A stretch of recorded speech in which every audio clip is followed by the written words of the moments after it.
जो चाहिए वो बाँटो। ज़िंदगी बूमरैंग की तरह होती है। आपका किया हुआ व्यवहार घूम कर आपके पास आता है। आपके कहे हुए शब्द घूमकर आपके पास आते हैं। आप जो भी दुनिया को देते हैं वह आपके पास कई गुना होकर लौट आता है। इसीलिए जैसा व्यवहार अपने साथ चाहते हैं वैसा ही व्यवहार दूसरों को दीजिए, क्योंकि आप जो बोएंगे वही आपको काटना पड़ेगा। जो भी चीज़ आप सबसे ज़्यादा चाहते हैं उसे सबसे ज़्यादा बांटिए। आप चाहते हैं कि दूसरे आपकी मुश्किलों में मदद करें, तो आप उनकी मुश्किलों में उनके साथ खड़े रहिए। यदि आप दूसरों को श्रेय देंगे तो आपको भी पलटकर श्रेय मिलेगा। यदि आपको सम्मान पसंद है तो दिल खोलकर दूसरों का सम्मान कीजिए। यदि आप दूसरों का तिरस्कार करेंगे तो बदले में आपको वही वापस मिलेगा। यदि आप दूसरों की दिल से प्रशंसा करेंगे तो बदले में वही पाएंगे। जीवन का यह बेहद सरल सिद्धांत है, परंतु फिर भी अधिकांश लोग इसे अमल में नहीं लाते। डेल कार्नेगी कहते हैं कि जीतने का सबसे सरल रास्ता है कि आप दूसरों को उनकी जीत में मदद करें। यदि आप जीतना चाहते हैं तो दूसरों की सफलता के हितैषी बनिए। यदि आप प्रेम पाना चाहते हैं तो प्रेम बांटिए। एक पिता अपने नन्हे पुत्र के साथ पर्वत पर चढ़ रहा था। अचानक पुत्र गिर पड़ा। चोट लगने पर जोर से चिल्लाया, आह! अचानक वो चौंक पड़ा, क्योंकि पहाड़ से वैसी ही आवाज़ लौटकर आई, आह! आश्चर्यचकित हो उसने पूछा, कौन हो तुम? पहाड़ों से आवाज़ फिर से आई, कौन हो तुम? पुत्र चिल्लाया, मैं तुम्हारा दोस्त हूँ। आवाज़ लौटी, मैं तुम्हारा दोस्त हूँ। किसी को सामने न आते देख पुत्र ने गुस्से से कहा, तुम कायर हो। आवाज़ लौटी, तुम कायर हो। पुत्र अचरज में पड़ गया। उसने पापा से पूछा, यह क्या हो रहा है? पापा ने कहा, अब यह सुनो। वे जोर से चिल्लाए, तुम चैंपियन हो। पहाड़ों से आवाज़ लौटी, तुम चैंपियन हो। वे जोर से चिल्लाए, हम तुमसे प्यार करते हैं। आवाज़ लौटी, हम तुमसे प्यार करते हैं। बच्चा आश्चर्यचकित था। उसे कुछ भी समझ नहीं आ रहा था कि यह क्या हो रहा है। उसके पिता ने तभी उसे जीवन का एक महत्वपूर्ण पाठ पढ़ाया। बेटा, लोग इसे ईगो कहते हैं, लेकिन यही ज़िंदगी है। ज़िंदगी में जो भी आपको मिलता है वह आपका ही कहा हुआ या किया हुआ होता है। ज़िंदगी सिर्फ आपके कार्यों का आईना होती है। यदि अपनी टीम से श्रेष्ठता की उम्मीद करते हैं तो खुद में श्रेष्ठता लाइए। यदि आप दूसरों से समय की बर्बादी की उम्मीद करते हैं तो खुद पाबंद बनिए। यदि आप दूसरों से प्यार चाहते हैं तो दिल खोलकर प्यार कीजिए। यह सिद्धांत जीवन के हर क्षेत्र में लागू होगा। जिंदगी वो हर चीज़ आपको लौटाएगी जो आपने दी है। मित्रों, आप किसी भी क्षेत्र में सफलता पाएं, लेकिन यह महत्वपूर्ण है कि लोग आपको पसंद करें, क्योंकि लोग जिनको पसंद करते हैं उनके साथ काम करना चाहते हैं। आपको इस लाइक फैक्टर का ध्यान रखना होगा। इसके लिए यह ज़रूरी नहीं है कि हम दूसरों के पीछे सब कुछ लुटा दें या जान बिछा दें। इसके लिए यह ज़रूरी है कि हमारा व्यवहार संयमित हो। प्रशंसा और खुशी जाहिर करने के पहले हम एक बार भी न सोचें, परंतु आलोचना या गुस्सा करने के पहले 10 बार सोचें। बिना आवश्यकता के तर्क कुतर्क न करें। वाद विवाद में न पड़ें। अपने समग्र लक्ष्य का ध्यान रखें और बढ़ते रहें। यदि आपकी बातों से आपके साथ के लोग थोड़ा बेहतर महसूस करते हैं, खुश होते हैं, प्रफुल्लित होते हैं, तो मैं नहीं समझता कि आपको कोई समस्या होनी चाहिए। यदि वो आपके साथ समय गुजारकर अच्छा महसूस करेंगे तो वही व्यवहार बदले में आपको देंगे। आपके प्रशंसक बनेंगे और आवश्यकता होने पर आपके काम आएंगे। इसके लिए आपको दिल भी थोड़ा बड़ा रखना पड़ेगा, ताकि यदि आपसे कोई गलती हो जाए तो आप उसे स्वीकारने का साहस कर सकें, माफ़ी मांगने का साहस कर सकें, और यदि दूसरे आपको ठेस पहुंचा दें तो क्षमा करने का साहस कर सकें। क्या आप स्वयं पर विश्वास करते हैं? यदि आप जाने अनजाने लगातार अपने मस्तिष्क को विश्वास और जीत का संदेश भेजते हैं तो मस्तिष्क उन्हें स्वीकार करता है और वैसे ही कार्य करता है। यदि आप अविश्वास और हार का संदेश भेजते हैं तो मस्तिष्क उन्हें भी स्वीकार करता है और वैसे ही कार्य करता है। सोचिए, क्या आप स्वयं पर विश्वास करते हैं? क्या आप अपने मस्तिष्क को स्वयं पर विश्वास का संदेश देते हैं? जैसा संदेश आप देते हैं वैसा ही परिणाम मिलता है। आप स्वयं अपनी क्षमताओं और योग्यताओं के बारे में क्या सोचते हैं? आपका अवचेतन मस्तिष्क उसी के अनुरूप कार्य योजना बनाता है। यद्यपि आप काबिल हैं, प्रतिभाशाली हैं, परंतु फिर भी लोग आपको बिना किसी ठोस कारण के नकारा या असफल कह देते हैं, तो धीरे धीरे आप अपनी वास्तविक क्षमताओं को भूलकर यह विश्वास करने लगते हैं कि आप एक आम साधारण व्यक्ति हैं और अपनी किस्मत को ठोकर मार देते हैं। घरों में यह बच्चों के साथ अक्सर होता है। एक बच्चा जो शुरुआती परीक्षाओं में अच्छे अंक प्राप्त करता है, उसे असाधारण, ब्रिलियंट, अति बुद्धिमान, होशियार जैसे उपमाएं मिल जाती है। यह बातें उस बच्चे के सामने इतनी बार दोहराई जाती है कि वह बच्चा विश्वास करने लगता है। उसे यकीन हो जाता है कि वह असाधारण है और वो अपने यकीन, अपने विश्वास के अनुरूप कार्य करने लगता है और अपने लेबलों को अनजाने में सही सिद्ध कर देता है। वहीं समान योग्यता और बुद्धिमत्ता वाला दूसरा बच्चा किन्हीं कारणों से श्रेष्ठ अंक नहीं प्राप्त कर पाता, तो उसे साधारण, भोंदू, बुद्धू, अव्यवस्थित और गधा जैसी उपमाएं मिलती है।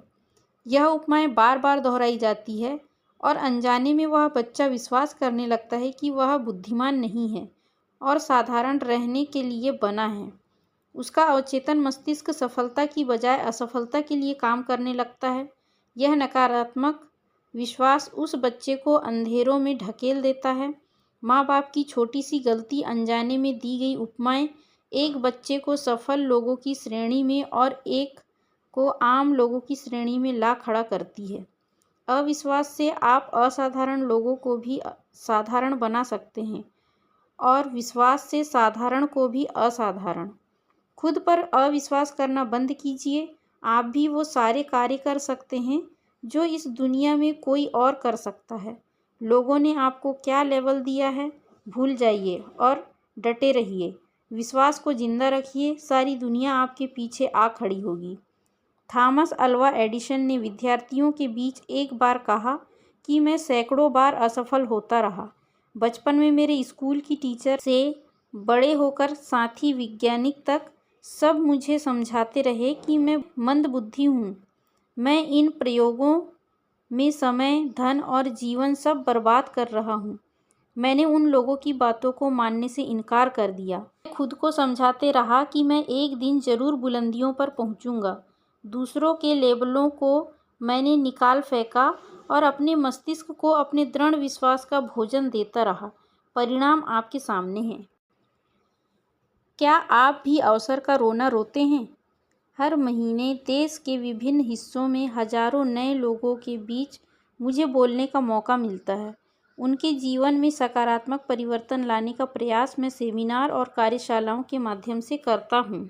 एक बार मेरे गृह राज्य छत्तीसगढ़ में एक कार्यक्रम में मुख्य वक्ता के रूप में आमंत्रण मिला। छत्तीसगढ़ राज्य सीधे साधे भोले भाले लोगों का प्राकृतिक प्रदेश है। सेमिनार में मेरी बात खत्म होने के बाद एक युवा ने मुझसे कहा, सर, आपकी बातें महानगरों के लिए उपयुक्त है। हम तो इतने छोटे से आदिवासी बाहुल्य प्रदेश के निवासी हैं। हमारी तुलना बड़े शहरों वालों से कैसे हो सकती है? छोटे शहरों में तो हमें शिक्षा और तरक्की के अवसर ही नहीं मिलते। मैंने मन में सोचा, क्या वाकई संसार में अवसर सिर्फ महानगरों या समृद्ध लोगों के पास ही रह गए हैं? काफ़ी विचार के बाद मैं इस निर्णय पर पहुंचा कि अवसर गांव, शहर, अमीर, गरीब, स्वस्थ, लाचार जैसी बातों के मोहताज नहीं होते। अवसर सबको मिलते हैं। कोई इन्हें नज़रअंदाज कर देता है तो कोई उनका लाभ नहीं उठा पाता। जिनमें पाने की लगन और जो जीतना चाहते हैं, ऐसे बुद्धिमान और कर्मठ व्यक्ति अपने लिए खुद ही अवसर का निर्माण कर लेते हैं। ऐसे ढेरों नायकों की गाथाएं हमारे सामने हैं। जो लोग इस दुनिया में आगे निकलते हैं वे ऐसे लोग हैं जो अपनी मनचाही परिस्थितियों की तलाश करते हैं।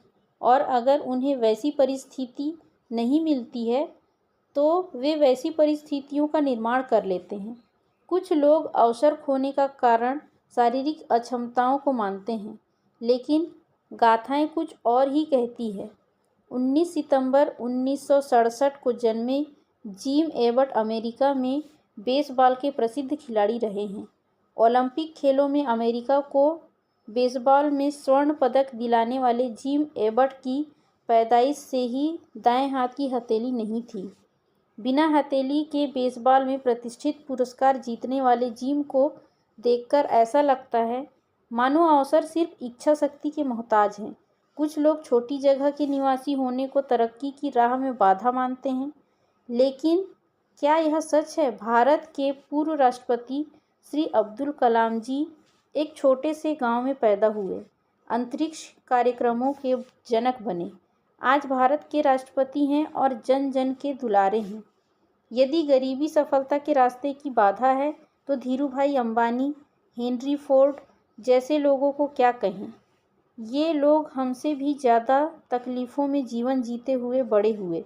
गरीबी की वजह से औपचारिक शिक्षा भी नहीं ले पाए, बचपन से परिवार का बोझ उठाना पड़ा। क्या इनके बारे में जानने के बाद भी हम यह कह सकते हैं कि अवसर सिर्फ उन लोगों को ही मिलते हैं जो समृद्ध हों? कोई भी कार्य छोटा या बड़ा नहीं होता। अक्सर बड़े लोगों की ताक में हम छोटे अवसरों का लाभ नहीं उठा पाते, छोटे कार्यों में रुचि नहीं दिखाते। याद रखिए, दरवाजे कितने भी विशाल क्यों न हो, छोटे ताले ही बड़े दरवाजों की हिफाजत करते हैं। वह चाबी उस विशाल दरवाजे और उसके ताले से भी छोटी होती है जिसके माध्यम से अंततः ताला खुलता है। इसीलिए छोटी चाबी का महत्व समझते हुए छोटे कार्यों और अवसरों का महत्व समझिए। खाली बैठकर अवसर का इंतजार मत कीजिए, अपनी योग्यता सिद्ध कर दिखाइए। हजारों साल से सेब पेड़ से गिरते रहे हैं। न्यूटन बनने का अवसर सबके सामने था, लेकिन उस अवसर को भुनाया न्यूटन ने। ठीक उसी तरह अवसर हमारे आसपास बिखरे पड़े हैं, सामने से आ जा रहे हैं। हाथ बढ़ाइए और उन्हें मुट्ठी में कैद कर लीजिए। आपको बहुत कम कर्मठ या सफल व्यक्ति मिलेंगे जो अवसर प्राप्त न होने की शिकायत करेंगे। वस्तुतः यह आलसी लोगों की असफलतावादी लाइन है। एक बार एक ग्राहक चित्रों की दुकान पर गया। वहाँ उसने अजीब से चित्र देखे। पहले चित्र में चेहरा पूरी तरह बालों से ढका था और पैरों में पंख थे। दूसरे चित्र में पीछे से गंजा सिर था। ग्राहक ने पूछा, यह चित्र किसका है? दुकानदार ने कहा, अवसर का। ग्राहक ने पूछा, यह बालों से क्या ढका है? दुकानदार ने कहा, अक्सर जब अवसर आता है तो मनुष्य उसे पहचानता नहीं। ग्राहक ने पूछा, पैरों में पंख क्यों हैं? दुकानदार ने कहा, वह इसलिए कि यह तुरंत वापस भाग जाता है। यदि इसका उपयोग न हो तो तुरंत उड़ जाता है। ग्राहक ने पूछा, यह दूसरे चित्र में पीछे से गंजा सिर किसका है? दुकानदार ने कहा, यह भी अवसर का। यदि अवसर को सामने से ही बालों से पकड़ लेंगे तो वह आपका है। एक बार निकल जाने पर पीछे जाएंगे तो गंजा सिर हाथ से फिसल जाएगा। वह ग्राहक इन चित्रों के गूढ़ रहस्य जानकर हैरान रह गया। सीधी बात, सदैव तैयार रहिए, जाने कब कहाँ से कैसा अवसर आ जाए।